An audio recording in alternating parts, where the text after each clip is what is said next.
할렐루야. 오늘도 말씀 가운데 우리 주님과 함께 동행하는 저와 여러분 되기를 바랍니다. 우리 함께 기도하겠습니다. 참 좋으신 하나님 감사합니다. 우리 기도를 들으시고 그 기도에 응답하시는 신실하신 하나님이십니다. 구하라고 하셨습니다. 그러면 찾을 것이라고 하셨습니다. 주님 앞에 믿음으로 구하는 자들 되게 하여 주시고 찾고 또 주님의 주시는 그 능력 가운데 감사함으로 오늘 하루 주님께 예배 드리는 자들 되게 하여 주시옵소서. 예수님 이름으로 기도드립니다. 아멘. 우리 함께 찬송 불러서 주님께 나아갑니다. 찬송가 366장입니다. 찬송 366장입니다.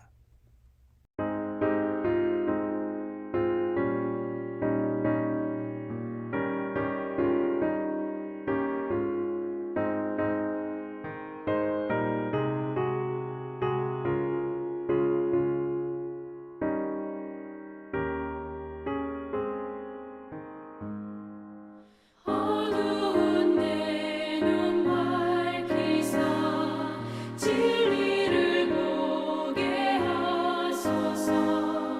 진리의 열쇠 내게 주사 참빛을 잡게 하소서. 기쁘신 뜻을 알고자 엎드려 기다리오니 내 눈을 뜨게 하소서. 성령이여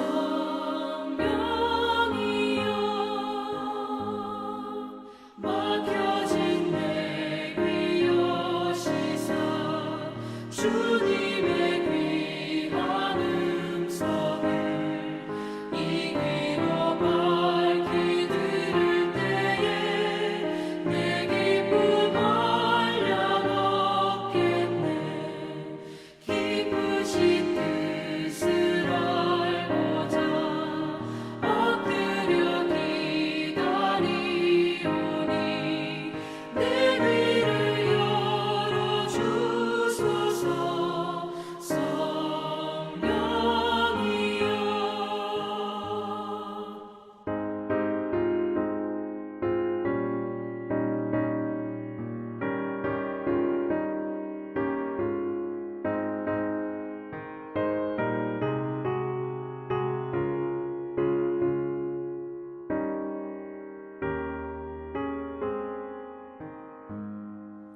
봉해진 내 일며시사 복음을 널리 전하고 차가운 내 맘 녹여주사 사랑을 하게 하소서.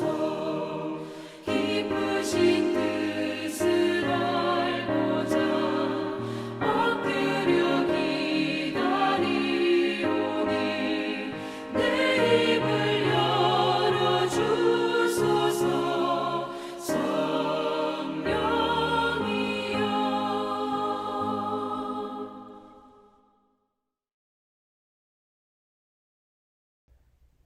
잠언 10장 1절서부터 17절 말씀 나눕니다. 솔로몬의 잠언이라. 지혜로운 아들은 아비를 기쁘게 하거니와 미련한 아들은 어미의 근심이니라. 불의의 재물은 무익하여도 공의는 죽음에서 건지느니라. 여호와께서 의인의 영혼은 줄이지 않게 하시나 악인의 소욕은 물리치시느니라. 손을 게으르게 놀리는 자는 가난하게 되고 손이 부지런한 자는 부하게 되느니라. 여름에 거두는 자는 지혜로운 아들이나 추수 때에 자는 자는 부끄러움을 끼치는 아들이니라. 의인의 머리에는 복이 임하나 악인의 입은 독을 머금었느니라. 의인을 기념할 때에는 칭찬하거니와 악인의 이름은 썩게 되느니라. 마음이 지혜로운 자는 계명을 받거니와 입이 미련한 자는 멸망하리라. 바른 길로 행하는 자는 걸음이 평안하려니와 굽은 길로 행하는 자는 드러나리라. 눈짓하는 자는 근심을 끼치고 입이 미련한 자는 멸망하느니라. 의인의 입은 생명의 샘이라도 악인의 입은 독을 머금었느니라. 미움은 다툼을 일으켜도 사랑은 모든 허물을 가리느니라. 명철한 자의 입술에는 지혜가 있어도 지혜 없는 자의 등을 위하여는 채찍이 있느니라. 지혜로운 자는 지식을 간직하거니와 미련한 자의 입은 멸망에 가까우니라. 부자의 재물은 그의 견고한 성이요 가난한 자의 궁핍은 그의 멸망이니라. 의인의 수고는 생명에 이르고 악인의 소득은 죄에 이르느니라. 훈계를 지키는 자는 생명길로 행하여도 징계를 버리는 자는 그릇 가느니라. 잠언 1장부터 8장까지의 결론적인 이 장이 9장이라고 말씀을 드렸습니다. 그리고 이제 오늘 10장 말씀을 시작을 하는데 10장부터 22장까지가 두 번째 단락이다 이렇게 얘기할 수 있을 것 같습니다. 그 두 번째 단락 우리가 앞으로 쭉 읽어 나갈 텐데 이 두 번째 단락이 시작되는 10장 말씀을 보면은 뭐 뒤에도 마찬가지입니다. 다양한 잠언의 말씀, 교훈이 일정한 문맥이 없이 기록이 되어 있습니다. 그래서 잠언 말씀을 읽기가 참 힘들 때가 있어요. 이것이 어떤 큰 주제를 가지고 한 장 전체가 어떤 뭐 서론 그리고 본론, 결론 이렇게 맺어지면 좋은데 그게 아니라 구절 구절이 어떻다, 어떻다, 지혜는 뭐다, 그리고 또 어리석은 것은 뭐다 이렇게 되어 있으니까 짧은 말씀들이 모여 있으니까 그 가운데 읽기도 힘들고 또한 어떠한 이어지는 그러한 집중되는 효과도 없지 않나, 그래서 힘든 게 아닌가 하는 생각이 듭니다. 사실 한 구절 아무리 좋은 교훈이지만 읽는 데는 1초도 걸리지 않지 않습니까? 그런데 문제는 뭐냐, 그런 생각을 해봤어요. 읽기도 힘들고 그리고 또 읽는 것 어떻게 보면은 별거 아닌 우리가 모르는 내용은 없습니다. 그 자문의 말씀들 다 들어서 알고 있고 세상의 지혜뿐만이 아니라 또한 말씀해 주시는 지혜 가운데 담겨져 있고 또 그것을 우리가 삶으로써 깨닫는 말씀들인데 문제가 뭐냐, 그 말씀을 실천하는 것이 쉽지가 않더라 하는 거예요. 짧은 한 구절의 말씀 구절 구절 읽으면서 그런 생각을 해봤습니다. 과연 나는 이 말씀대로 살고 있을까? 나는 과연 옳은 선택을 하며 살고 있을까? 짧은 말씀 한 구절이지만은 그 말씀이 우리 삶에 적용되는데 얼마나 힘이 들고 어렵나. 여러분 어떻습니까?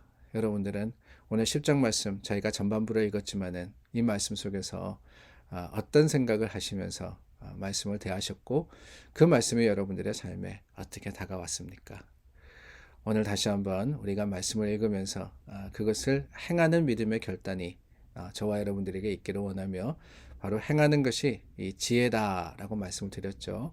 그 지혜로서 하나님을 향하는 우리 모두가 될 수 있기를 바랍니다. 특별히 10장 그리고 앞으로 나오는 여러 장의 말씀들은요, 대조법으로 이렇게 이야기되어 있습니다. 앞부분에는 이 같은 내용을 가지고 지혜로운 것이 어떤 것이며 그 뒤에는 어리석은 것이 어떤 것이다. 이것을 계속해서 대조해서 이야기를 합니다. 공의가 뭐냐, 불의가 뭐냐, 악인이 어떤 사람이냐, 의인이 어떤 사람이냐, 게으른 것은 무엇이며 부지런한 것은 무엇이냐, 이렇게 대조해서 계속해서 나오는데 여러분 이 대조의 말씀을 가만히 읽다 보면은 그런 생각이 들어요. 결국에는 의인과 어리석은, 지혜로운 자와 어리석은 자를 이야기를 하는 겁니다. 의인과 악인을 이야기를 하는 거죠. 근데 그 중에 가장 오늘 큰 차이가 뭘까? 무엇이 도대체 지혜로운 자와 어리석은 자를 갈라놓을까? 어떤 것을 보면은 명확하게 이 두 차이를 알 수 있을까? 여러분 어떻습니까? 무엇을 보면은 이 사람이 지혜로운 사람인지, 말씀에 지혜로운 걸 이야기합니다. 또 어떤 사람이 말씀에 어리석은 자인지 알 수 있을까요? 그 가장 큰 차이, 가장 명확한 차이가 6절 말씀에 나옵니다. 의인의 머리에는 복이 임하나 악인의 입은 독을 머금었느니라. 여러 번 반복해서 이 입술에 대한, 말에 대한 이야기가 나옵니다. 8절 말씀에도 마음이 지혜로운 자는 계명을 받거니와 입이 미련한 자는 멸망하리라 그랬고요. 11절 말씀에도 의인의 입은 생명샘이라도 악인의 입은 독을 머금었느니라. 명철한 자의 입술에는 지혜가 있어도 지혜가 없는 자의 등을 위해서는 채찍질이 있느니라. 그렇습니다.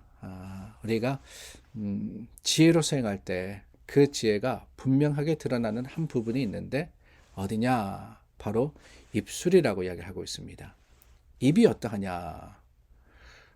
입이 마음의 창이다. 뭐 그런 이야기도 있죠. 그런 것처럼 우리가 하나님의 말씀을 알고 그 말씀대로 살아가려고 할 때 가장 먼저 변화되는 것은 다른 것이 아니라 바로 우리의 말이라고 이야기를 하는 겁니다. 어떤 말을 하느냐, 어떤 언어를 사용하느냐, 또한 어떤 내용으로서 여러 사람들에게 우리의 생각과 그리고 삶을 전하느냐, 이것이 달라진다라는 거죠. 주님을 알지 못하고 미련하게 또한 어리석게 행하는 자는 어떻습니까? 다른 게 아니에요. 자신의 생각을 그대로 쏟아내는 사람들이 그런 사람들입니다. 우리 마음에는 죄가 있거든요. 죄로 태어난 사람들 아닙니까? 죄 가운데 살아가는 사람이다 보니까 우리 입술에도 그 악한 마음, 악한 생각들이 배어져서 나온다. 그러면은 아직 지혜롭지 못한 거예요. 독을 머금었다 그러지 않습니까? 그 독이라는 것은 다른 게 아닙니다. 우리 마음속에 있는 것들이 입으로 나옴으로써, 말로 나옴으로써 다른 사람들에게 상처를 주고 아픔을 줄 때 그게 바로 독을 머금은 것과 다름이 없는 겁니다. 그 반면에 지혜로운 사람들은 어떻습니까? 계명을 듣고 그 계명을 받아서 전하는 사람들입니다. 말씀대로 살아갈 때 그 말씀을 증거하는, 그 증거하는 말이 우리의 삶에 드러날 수밖에 없는 거 아니겠어요? 그래서 말을 보면은 어떤 말을 하느냐라는 것을 보면은 우리는 알 수 있습니다. 저 사람이 믿음의 사람이냐 아니냐라고 말입니다. 우리는 흔히 교회 오래 다니고 또한 어느 교회 소속돼 있고 이러면은 믿음 생활한다 그러는데 안타깝게도 사실은 교회 안에도 아직까지 참 하나님을 믿는 지혜의 마음으로 행하지 못하는 사람들도 있습니다. 그러다 보니까 분쟁이 생기기도 하고 다툼이 생기기도 하죠. 가습이라는 거 교회 안에도 있지 않습니까? 안타까운 일이 아닐 수가 없어요. 주님께서 주시는 말씀은 그 말씀이 우리 삶에 참 역사하고 운동하시면은 우리는 하나님의 일을 이야기하고 하나님의 거룩하심을 증거할 수밖에 없는데, 그래서 교인들이 모이면은 거기에는 하나님의 일을 어떻게 할 거냐, 주님이 얼마나 좋으시냐 하는 간증과 고백이 있어야 되는데 그렇지 못하다 그러면은 얼마나 안타까운 일이겠습니까? 사랑하는 여러분, 우리 입술은, 우리의 말은 우리 주님을 증거하는 도구로 사용되어야 됩니다.